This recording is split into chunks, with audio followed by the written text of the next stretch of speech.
Basically, you have to stay neutral when you use a mirror. A lot of times people think mirrors are this innocuous thing you can use and there's not really a big deal in using it.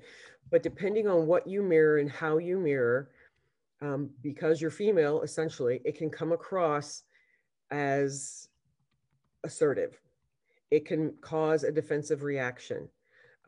It can cause somebody that you're talking to feel second guessed. And you know, I'm not saying it, but I'm specifically saying when you're dealing with a man on the other side of the table, and you mirroring should not be taken as being second guessed.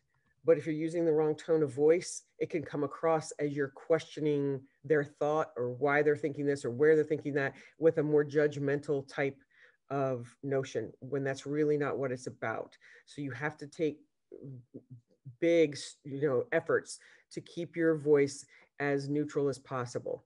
Now, when you're trying to ask a question with a mirror, because it's a really good way to do it, just like putting that upward inflection on a label is a question without a question word, a mirror is the same thing.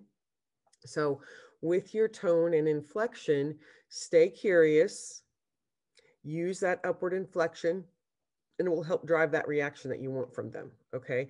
You don't want them to get defensive. You don't want them to feel second guessed.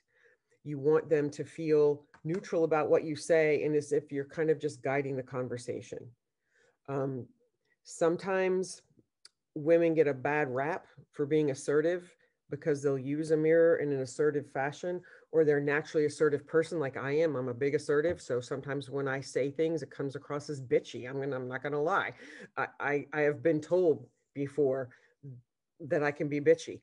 And for me, it's just a matter of having to stay in my seat and think about what I'm doing and think about my tone of voice to make sure that when I respond to the other side of the table, that my tone of voice does not come across wrong.